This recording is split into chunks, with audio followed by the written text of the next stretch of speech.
Okay. So some people will have the leggy string like this with the knot at the bottom, but we don't actually want that because that can actually create like a saw action here at the tail of the board and rip it out. It's much better to actually double it up like that and put the leggy connector there so that you've actually got more strength, and then you've actually got less sawing action. You've got the strap just sort of padded over the rail. I've seen a lot of rip-throughs with the wrong setup. Far out, like if my life just involves this consistently, then I'll be happy. What's up everybody, my name is Kale Brock. I'm a surfer and a filmmaker. I live in this van and we're going to do an in-depth Q&A.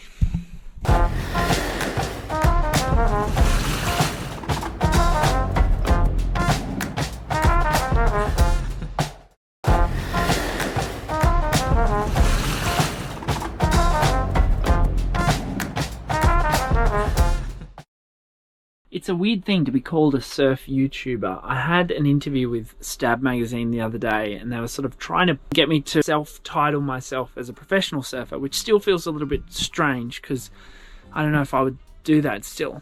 So arriving here has been really special, and the journey here has taken me through such jobs as delivering papers, waiting at cafes, washing dishes, working in a surf shop for a long time, working for a television network, and then making my own documentaries, which is why I probably consider myself more of a surfer and a filmmaker. And throughout that whole time I surfed, and it was only right up until a few years ago where I felt safe turning surfing into work, because I didn't want it to become work because I was too scared that it was going to be tainted with the work paintbrush and become annoying and frustrating, but eventually I just sucked it up and did it, and it took off and went really crazy, and it turns out that I really like it, and there are only a few things that I don't enjoy, and I'm starting to reach a place where I can actually just get other people to do those things. So yeah, that's my journey in a nutshell.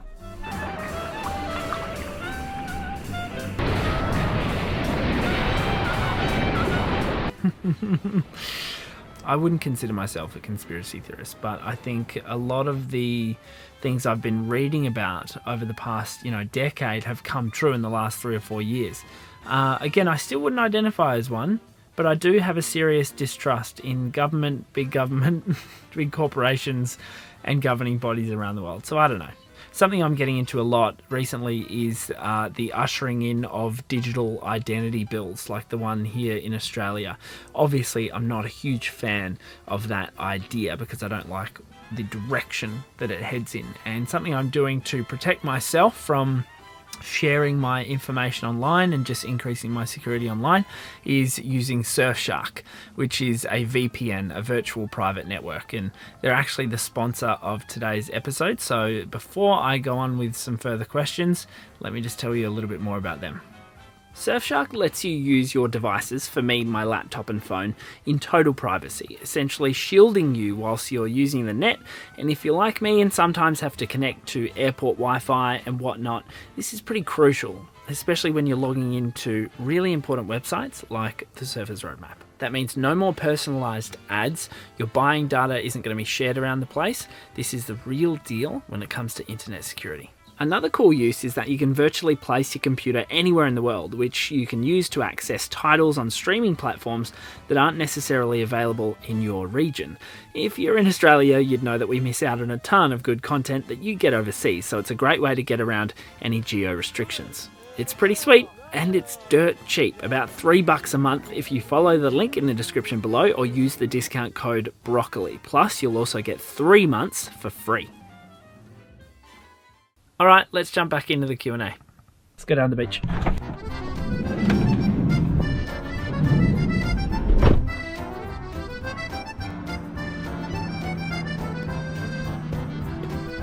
I just need to tell this story in answering this question. I grew up here.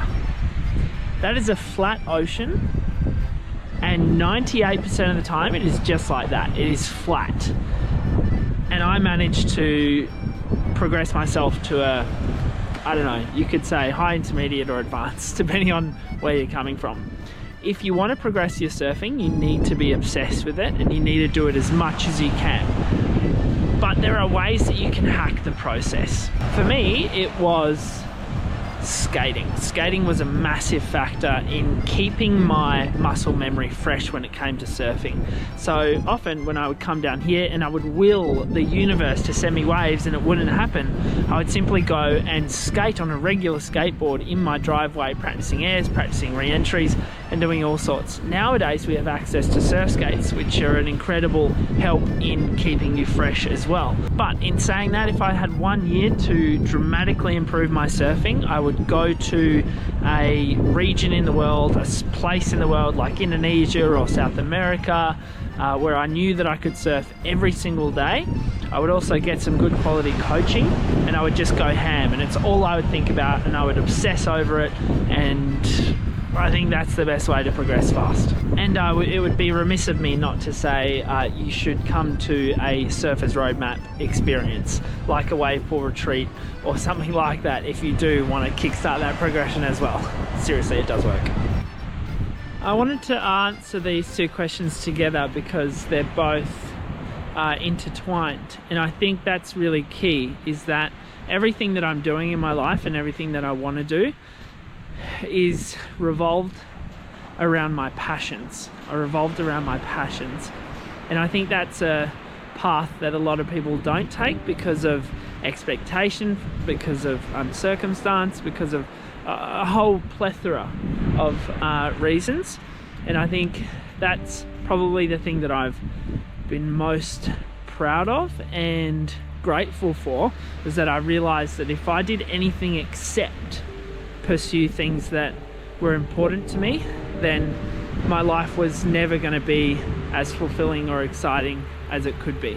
So those things for me revolve around surfing, storytelling, contributing positively to the world, and I think we can do that through what we do in the home. So for me, I want to grow all my own food and create, a really sustainable, organic, healthy household and family. In 20 years, hopefully I'll have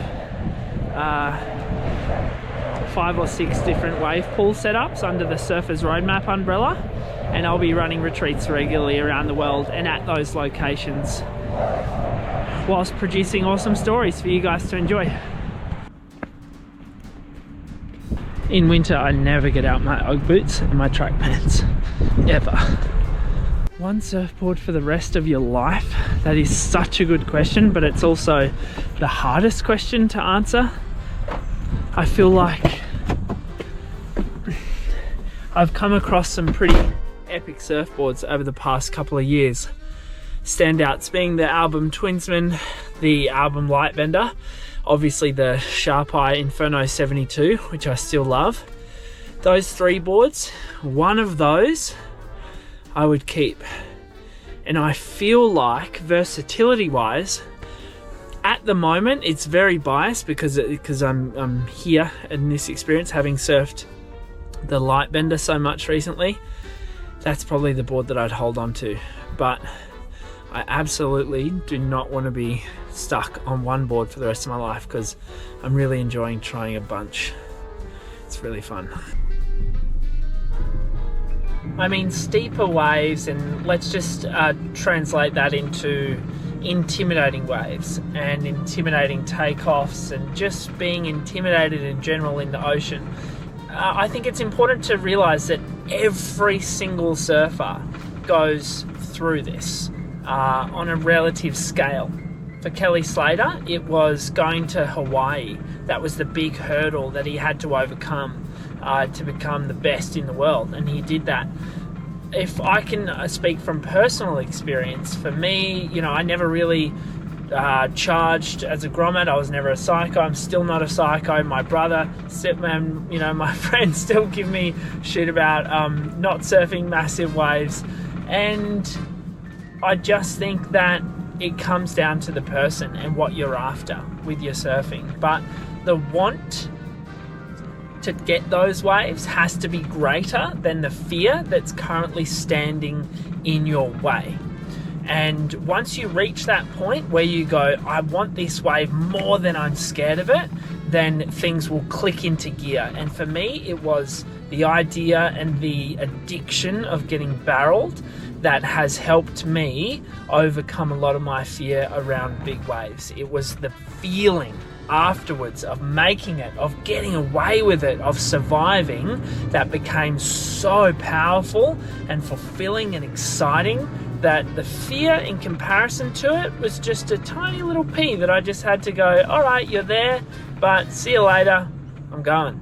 At the moment, I'm wearing a bunch of different suits because we're shooting our first wetsuit guide. So I'm pretty excited about that. A great tip that I have for you is to buy 2 wetsuits at a time and cycle through them. Chances are over the next 3 or 4 years, you're going to buy a couple of suits anyway. It's my dog being naughty. But by having 2, you can always have one that's dry. Because obviously getting into a wetsuit is a pain in the bum. So you surf one, you wash it, you let it dry at home, hopefully in the shade or in shady conditions, and then you surf the other and you rotate them. If you're having trouble getting into the suit, it's because of the friction between your skin and the rubber. So you can actually put a little plastic bag over your foot or your hand, probably just your foot, to actually slide through the suit. And it goes through friction-free, just like that, and then you can pull out the bag when you're done. Oh, now I've got to get this thing off.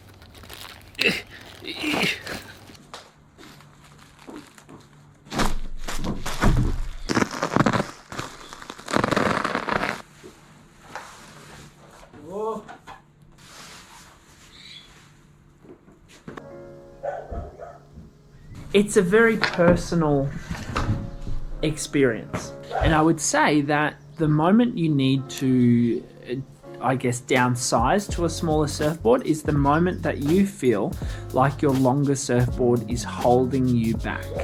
I would say that never happens before you are popping up with an above 85% success rate. So once you're popping up above 85% success rate, and you feel like your surfboard is now holding you back from performing maneuvers or generating speed, that's when it may be time to downsize, not before.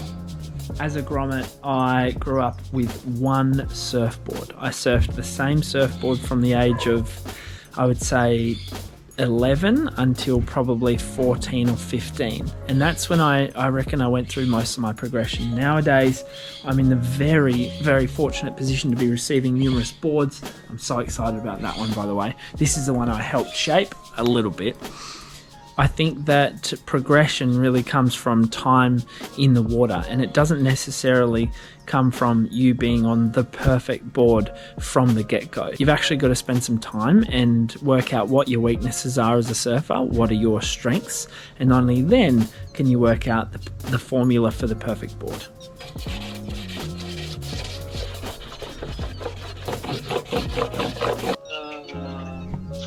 Positivity. I always try to imbue a sense of positivity into the videos whilst trying to remain real, because I think that pretending that life is positive no matter what and all the time is unrealistic, and it sets a dangerous expectation. So I try not to achieve that, and I hope that's not something that I have portrayed, but I do try and underlie everything with an optimism, is probably a better word. And even if the surf is crap, I'm frothing to get out there. And I think that is a result of where I grew up. I showed you before, I literally grew up on a flat beach with surf not close by. So I had to wait until I got my license before I could really access the surf here. It was a really big mission, and it turned me into a frother who does not take any surf for granted, although maybe nowadays because I'm a little bit more spoiled. And I think that energy transfers over into actually a lot of different parts of my life. And something that it does transfer over to that I was surprised by is into coaching and seeing others achieve a sense of excitement and fulfillment in their surfing or progressing their surfing. You know, I never thought that I would gain so much from coaching because it was never something I really aspired to do. But honestly, when I'm at my retreats and I see those things and I'm in the pool with the surfers and I'm screaming and laughing, like it's coming from a really authentic place. It's not a put on. So yeah, I think allowing that optimism to flow through, being grateful for waves and being grateful for where I am and who I'm surrounded by is a big key to that. And just having that outlook drip over into every part of my life as much as possible. I do a lot of personal development work and have done for a long time, and I think that's also a really important part of it. It's getting dark now, so we're going to continue this tomorrow.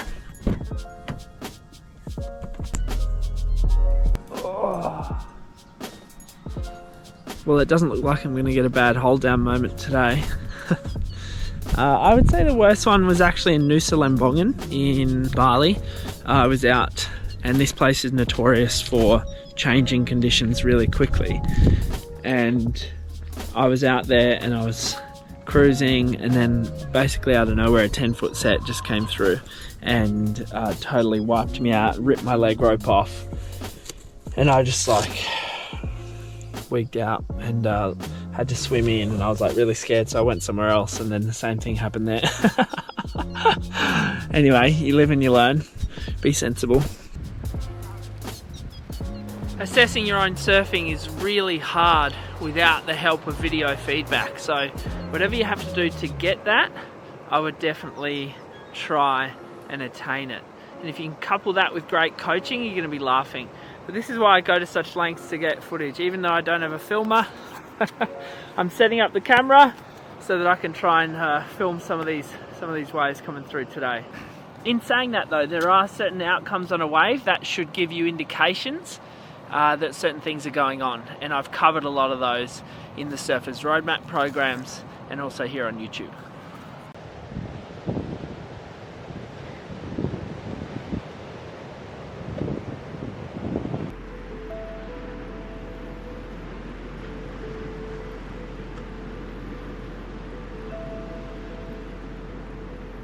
Do I see myself doing YouTube forever? I don't know, it depends. It's really not a great part of the business from a numbers point of view, but it is quite enjoyable, and it connects me with a lot of different brands and people and experiences around the world, and I think that's really what I'm consistently chasing. But then, you know, I have a special day like this where there's no one around and I didn't have to do much, and there's like glowing, beautiful green hills in the background and empty wedges, and I just think far out, like if my life just involves this consistently, then I'll be happy. But you know, external circumstances shouldn't determine your happiness, but as surfers, we need waves. We need waves, don't we? Thanks for tuning in, guys. I'll catch you next time. You can join me on Instagram as well, @KalesBroccoli. If you're interested in surf progression, jump on thesurfersroadmap.com. See ya.